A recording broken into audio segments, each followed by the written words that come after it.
గీతా భగత్ గారి గురించి 4 మంచి మాటలు చెప్తానని ఎప్పుడు నన్ను ముందు పిలిచి ఇరికిస్తూ ఉంటారు ఆవిడ.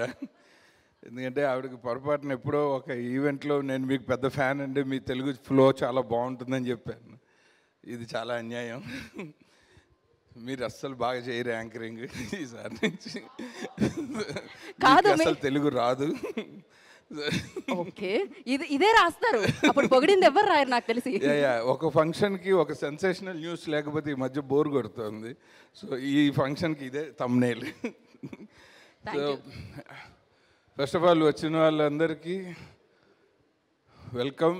అండ్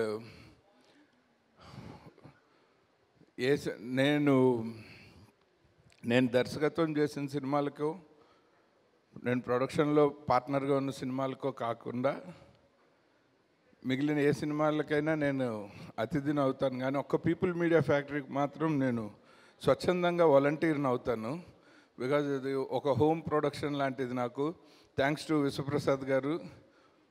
ఒక సినిమా ఇండస్ట్రీ డిజిటల్ అయ్యి మార్కెట్ ఏమో గ్లోబల్ అయిపోయింది, కానీ ఆపర్చునిటీస్ మాత్రం జీరో అయిపోతున్న టైంలో ఆ గ్యాప్ని ఫిల్ చేయడానికి రైట్ టైంలో మీరు సినిమాల్లోకి వచ్చి ఒక మంచి విజన్ తోటి ఇన్ని సినిమాలకి, ఇంతమంది టెక్నీషియన్లకి, ఇంతమంది ఆర్టిస్టులకి ఒక అద్భుతమైన ప్లాట్ఫామ్ క్రియేట్ చేశారు.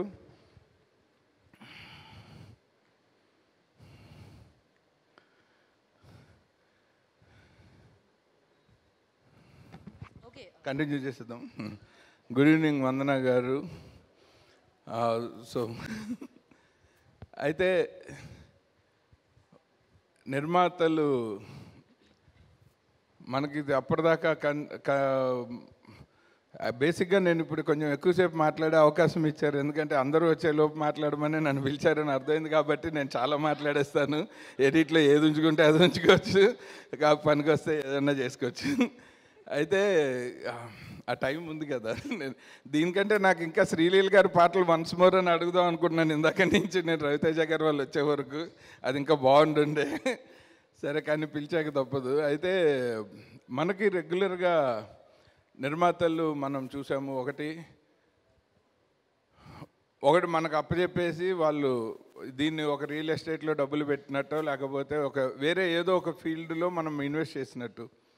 2, పూర్తిగా వాళ్ళే చేసుకుని మనం ఏం చేయనినట్టు. ఈ 2 రకాల నిర్మాతలతోనూ పనిచేసాం అప్పటిదాకా. విశ్వప్రసాద్ గారు అనే ఒక ఆత్మీయుడు, ఒక కుటుంబ సభ్యులు లాంటి ఒక మంచి స్నేహశీలి, సంస్కారవంతుడు, చదువుకున్న నిర్మాత నా జీవితంలో నాకు పరిచయం అయ్యే వరకు. ఎందుకంటే అప్పటి నుంచి నాకు ఏంటంటే ఎప్పటి నుంచో చదువుకున్న వాళ్ళ సినిమా నిర్మాణంలోకి వస్తే మన బాధలు అర్థమవుతాయి అనుకుంటూ ఉండేవాడిని. నేను 30 సంవత్సరాల క్రితం ఇండస్ట్రీకి వచ్చేసిన దగ్గర నుంచి నా ఒకే ఒక్క పోరాటం ఏంటంటే ఎక్కువ మంది చదువుకున్న వాళ్ళు నిర్మాణంలో ఉండాలని. టెక్నీషియన్స్లో లేకపోయినా పర్లేదు, అది స్కిల్ ట్రైన్ చేస్తే వస్తుంది. కానీ ప్రొడక్షన్లో మాత్రం ఎడ్యుకేటెడ్ ప్రొడ్యూసర్స్ లేకపోతే ప్రతి క్రియేటర్కి ఒక నరకం ఉంటుంది సెట్లో. మనం చెప్పేది అర్థమవుదు, విపరీతమైన గ్యాప్ ఉంటుంది. ఆడియన్స్ ఏమో విపరీతంగా ఎదిగిపోతూ ఉంటారు. డే బై డే సొసైటీ చాలా స్పీడ్గా ట్రాన్స్ఫార్మ్ అయిపోతుంది, కానీ ప్రొడ్యూసర్లకు అర్థం కాదు. ఈ గ్యాప్ని ఫిల్ చేయడానికి మా అదృష్టవశాత్తు కొత్త నిర్మాతలు, నాకు తెలిసి you are the first producer అండి. ఒక తరంగంలాగా, ఒక వేవ్ లాగా వచ్చి ఆ తర్వాత చాలామంది ఇప్పుడు మీ రూట్లో వచ్చిన అందరు ఎన్ఆర్ఐ ప్రొడ్యూసర్స్, మీరు వాళ్ళందరికీ ఒక టార్చ్ బేరర్ అయ్యారు. ఇవాళ చాలామంది యుఎస్లో కానీ, ఆస్ట్రేలియాలో కానీ, యూకేలో కానీ ఒక సినిమా తీయాలంటే విశ్వప్రసాద్ గారిని ఒక ఎగ్జాంపుల్గా చూస్తున్నారు, లేదా సపోర్ట్గా అయినా సీక్ చేస్తున్నారు. So it is an achievement. ఇలాంటి వేదికల మీద మనం ఫస్ట్ ఆ అచీవ్మెంట్ని సెలబ్రేట్ చేసుకోవాలి. So please give him a big round of applause అండి. ఆ తర్వాత అందులో పార్ట్ ధమాకా సూపర్ హిట్ కొట్టడము. అండ్ ధమాకా ఒక ఆర్డినరీ ఫిల్మ్ కాదు.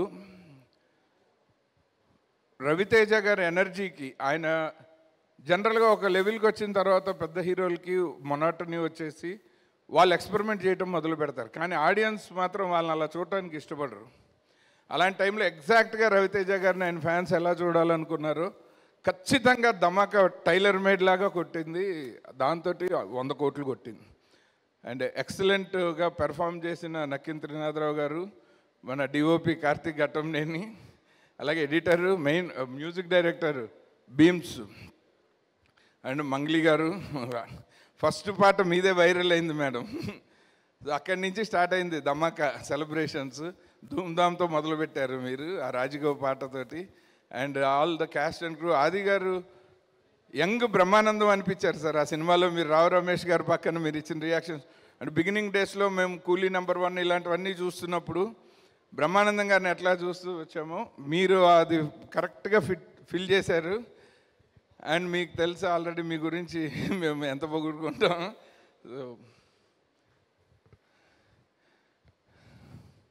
సో ఇప్పుడే ఇక్కడికి విచ్చేసిన super talented gorgeous actress Sreeleela గారికి వెల్కమ్.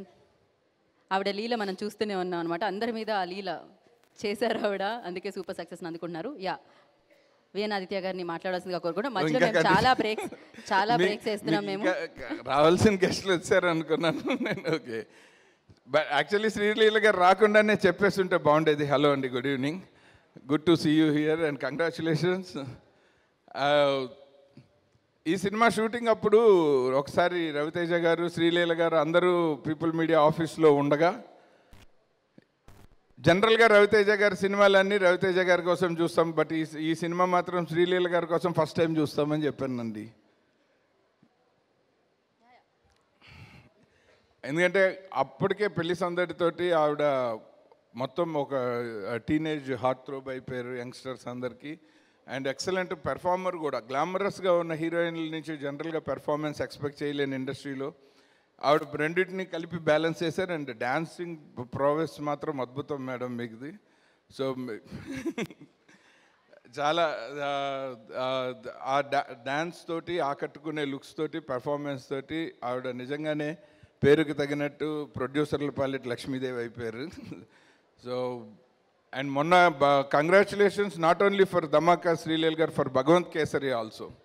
ఎందుకంటే ఇంత మంచి గ్లామరస్ కెరీర్లో అలాంటి క్యారెక్టర్ చేయాలి అన్న డెసిషన్ తీసుకున్నందుకు హ్యాట్స్ ఆఫ్ టు యూ అండి. సో చాలా గుడ్ కాల్ అది, అండ్ అంత బాగాను చేశారు. అలాగే నెక్స్ట్ కమింగ్ టు మా కార్తీక్ ఘట్టమనేని గారు ఈగల్. ధమాకా అది రిలీజ్ అయిన టైంలో బాక్స్ ఆఫీస్ కలెక్షన్లని వేరే సినిమాల నుంచి గద్దలా తన్నుకుపోయినప్పుడు కార్తీక్ ఘట్టమనేని గారు ఈగల్ అని టైటిల్తో ఒక కథ చెప్పి డైరెక్షన్ చేశారు.